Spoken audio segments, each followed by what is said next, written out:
अधिकांश लोगों का अधिक सुख वाले आदि भौतिक पंथ में सबसे भारी दोष यह है कि उसमें कर्ता की बुद्धि या भावना कुछ भी विचार नहीं किया जाता। मिल साहब के लेखक ही से यह स्पष्टतया सिद्ध हो जाता है कि उसके युक्तिवाद को सच मानकर भी इस तत्व का उपयोग सब स्थानों पर एक समान नहीं किया जा सकता, क्योंकि वह केवल बाह्य फल के अनुसार नीति का निर्णय करता है, अर्थात उसका उपयोग किसी विशेष मर्यादा के भीतर ही किया जा सकता है, या यूं कहिए कि वह एक देशीय है। इसके सिवा इस मत पर एक और भी आक्षेप किया जा सकता है कि स्वार्थ की अपेक्षा परार्थ क्यों और कैसे श्रेष्ठ है। इस प्रश्न की कुछ भी उपपत्ति ना बतलाकर ये लोग इस तत्व को सच मान लिया करते हैं।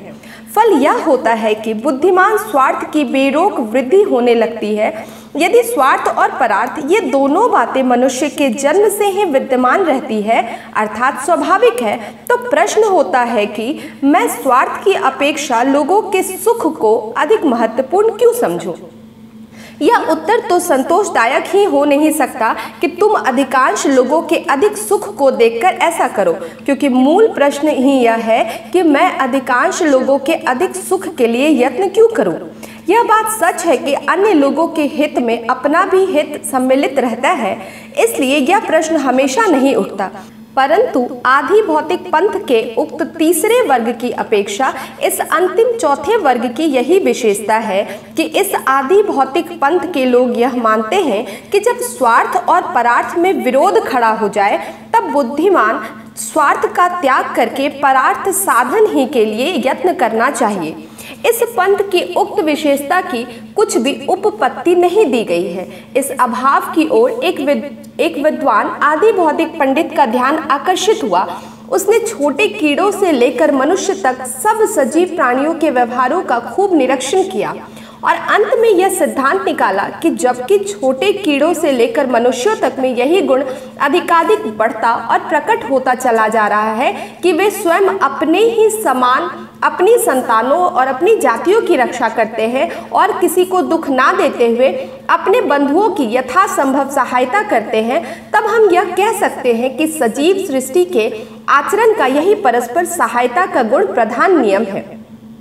सजीव सृष्टि में यह नियम पहल संतोत्पादन और संतान के लालन पालन के बारे में दिख पड़ता है। ऐसे अत्यंत सूक्ष्म कीड़ों की सृष्टि को देखने से कि जिसमें स्त्री पुरुष का कुछ भेद नहीं है, ज्ञात होगा कि एक कीड़ों की देह बढ़ते बढ़ते फट जाती है और उससे दो कीड़े बन जाते हैं। अर्थात यही कहना पड़ेगा कि संतान के लिए दूसरे के लिए यह कीड़ा अपने शरीर को भी त्याग देता है। इसी तरह सजीव सृष्टि में इस कीड़े से ऊपर के दर्जे के स्त्री पुरुषात्मक प्राणी भी अपनी अपने संतान के पालन पोषण के लिए स्वार्थ त्याग करने में आनंदित हुआ करते हैं। यही गुण बढ़ते बढ़ते मनुष्य जाति के असभ्य और जंगली समाज में भी इसी रूप में पाया जाता है कि वे लोग न केवल अपनी संतानों की रक्षा करने में वरन अपने जाति भाइयों की सहायता करने में भी सुख से प्रवृत्त हो जाते हैं। इसलिए मनुष्य को, जो कि सजीव सृष्टि का शिरोमणि है, स्वार्थ के समान परार्थ में भी सुख मानते हुए सृष्टि के उपयुक्त नियम की उन्नति करने तथा स्वार्थ और परार्थ के वर्तमान विरोध को समूल नष्ट करने के उद्योग में लगे रहना चाहिए। बस इसी में इसकी इति कर्तव्यता है। यह युक्तिवाद तो ठीक है, परंतु यह तत्व कुछ नया नहीं है कि परोपकार करने का सद्गुण मूक सृष्टि में भी पाया जाता है। इसलिए उसे परमावधि तक पहुंचाने के प्रयत्न में ज्ञानी मनुष्य को सदैव लगे रहना चाहिए। इस तत्व में विशेषता सिर्फ यही है कि आजकल आदि भौतिक शास्त्रों के ज्ञान की बहुत बुद्धि होने के कारण इस तत्व की आदि भौतिक उत्पत्ति उत्तम रीति से बतलाई गई है। यद्यपि हमारे शास्त्रकारों की दृष्टि आध्यात्मिक है, तथापि हमारे प्राचीन ग्रंथों में कहा है कि अष्टादशा पुराणानं सारं सारं समुद्धृतम परोपकार पुण्याय पापाय परपीडनम। परोपकार करना पुण्य कर्म है और दूसरों को पीड़ा देना पाप कर्म है। वह यही 18 पुराणों का सार है। भर्तृहरि ने भी कहा है कि स्वार्थो यस्य परार्थ एव स पुमान एकः सतांग अग्रणी। परार्थ ही को जिस मनुष्य ने अपना स्वार्थ बना लिया है वही सब सत्पुरुषों में श्रेष्ठ है। अच्छा, अब यदि कीड़ों से मनुष्य तक की सृष्टि की उत्तरोत्तर क्रमशः बढ़ती हुई श्रेणियों को देखें तो एक और भी प्रश्न उठता है, वह यह कि क्या मनुष्यों में केवल परोपकार बुद्धि ही का उत्कर्ष हुआ है या उसी के साथ उनमें न्याय, बुद्धि, दया, समानपन, दूरदृष्टि, तर्क, शूरता, धृति, क्षमा, इंद्रिय निग्रह इत्यादि अनेक अन्य सात्विक सद्गुणों की भी वृद्धि हुई है। जब इस पर विचार किया जाता है तब कहना पड़ता है कि अन्य सब सजीव प्राणियों की अपेक्षा मनुष्यों में सभी सद्गुणों का उत्कर्ष हुआ है। इन सब सात्विक गुणों के समूह को मनुष्यत्व नाम दीजिए। अब यह बात सिद्ध हो चुकी है कि परोपकार की अपेक्षा मनुष्यत्व को हम श्रेष्ठ मानते हैं।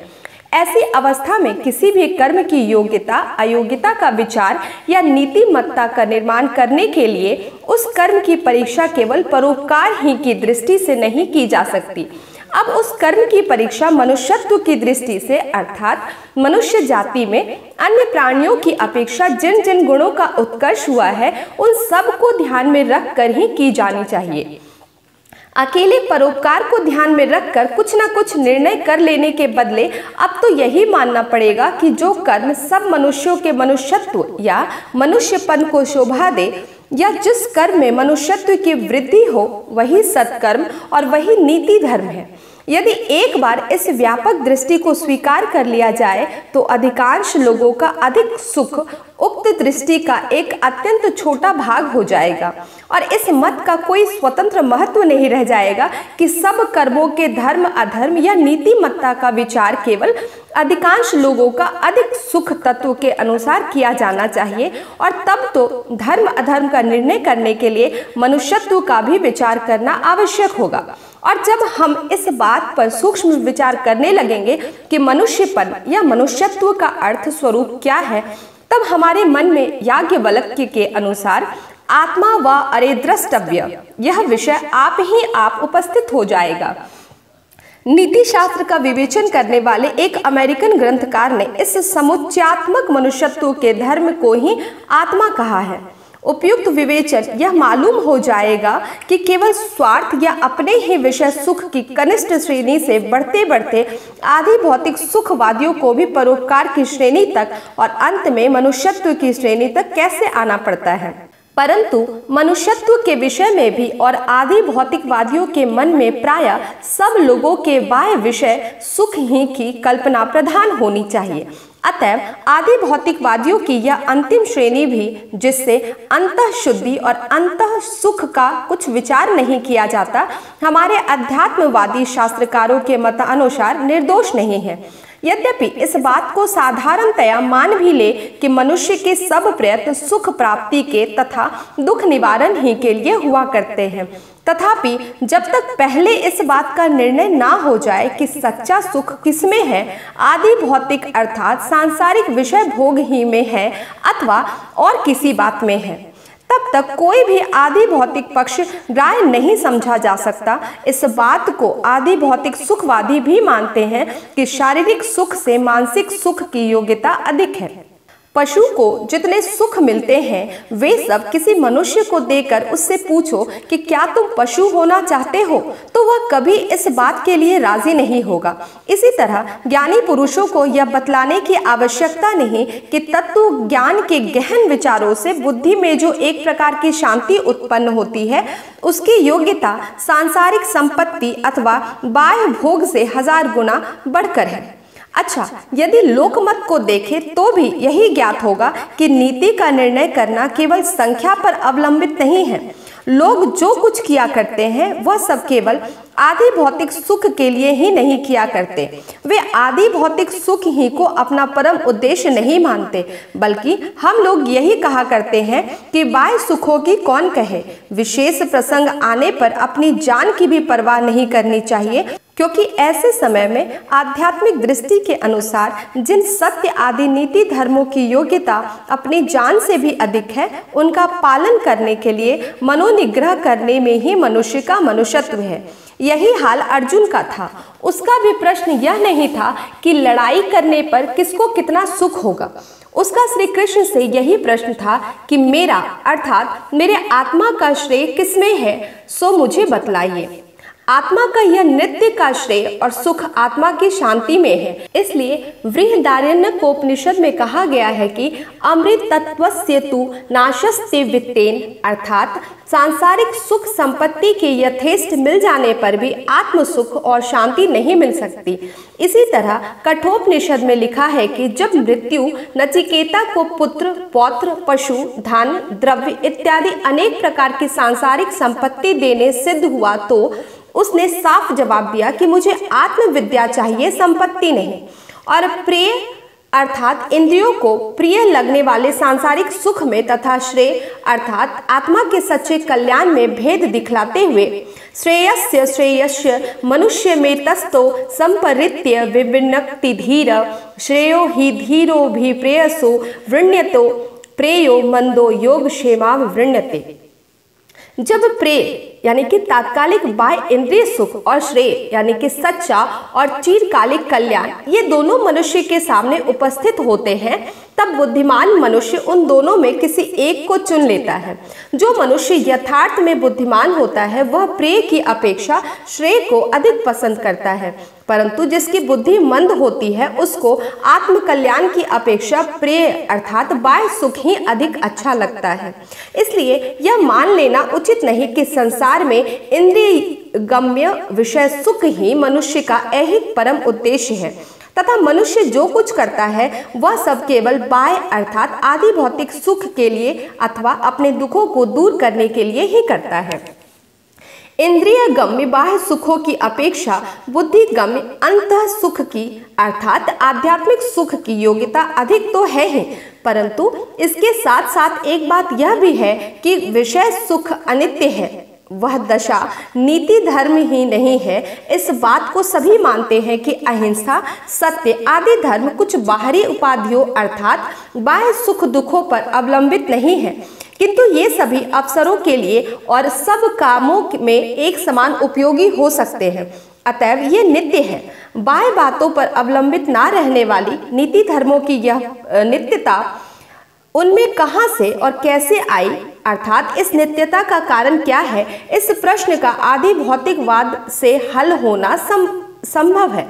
कारण यह है कि यदि बाह्य सृष्टि के सुख दुखों के अवलोकन से कुछ सिद्धांत निकाला जाए तो सब सुख दुखों के स्वभावतः अनित्य होने के कारण उनके अपूर्ण आधार पर बने हुए नीति सिद्धांत भी वैसे ही अनित्य होंगे और ऐसी अवस्था में सुख दुखों की कुछ भी परवाह ना करके सत्य के लिए जान देने की सत्य धर्म की जो त्रिकाल बाधित नित्यता है वह अधिकांश लोगों का अधिक सुख के तत्व से सिद्ध नहीं हो सकेगी। इस पर यह आक्षेप किया जा सकता है कि जब सामान्य व्यवहारों में सत्य के लिए प्राण देने का समय आ जाता है तो बड़े बड़े लोग भी असत्य पक्ष ग्रहण करने में संकोच नहीं करते और उस समय हमारे शास्त्रकार भी ज्यादा सख्ती नहीं करते। तब सत्य आदि धर्मों की नित्यता क्यों माननी चाहिए? परंतु यह आक्षेप या दलील ठीक नहीं है, क्योंकि जो लोग सत्य के लिए जान देने का साहस नहीं कर सकते वे भी अपने मुंह से इस नीति धर्म की नित्यता को माना ही करते हैं। इसलिए महाभारत में अर्थ, काम आदि पुरुषार्थों की सिद्धि करने वाले सब व्यवहारिक धर्मों का विवेचन करके अंत में भारत सावित्री में और विदुर नीति में भी व्यास जी ने सब लोगों को यही उपदेश किया है कि ना जातु कामन भयान लोभार्धम तेजी वित्ती स्यापी हेतु धर्मो नित्य सुख दुखे त्वनित्य जीवो नियो हेतु रस्य त्वनित्य। अर्थात सुख दुख अनित्य है परंतु नीति यानी कि धर्म नित्य है। इसलिए सुख की इच्छा से, भय से, लोभ से अथवा प्राण संकट आने पर भी धर्म को कभी नहीं त्यागना चाहिए। यह जीव नित्य है और सुख दुख आदि विषय अनित्य है। इसलिए व्यास जी उपदेश करते हैं कि अनित्य सुख दुखों का विचार ना करके नित्य जीव का संबंध नित्य धर्म से ही जोड़ देना चाहिए। यह देखने के लिए कि व्यास जी का उक्त उपदेश उचित है या नहीं, हमें अब इस बात का विचार करना चाहिए कि सुख दुख का यथार्थ स्वरूप क्या है और नित्य सुख किसे कहते हैं।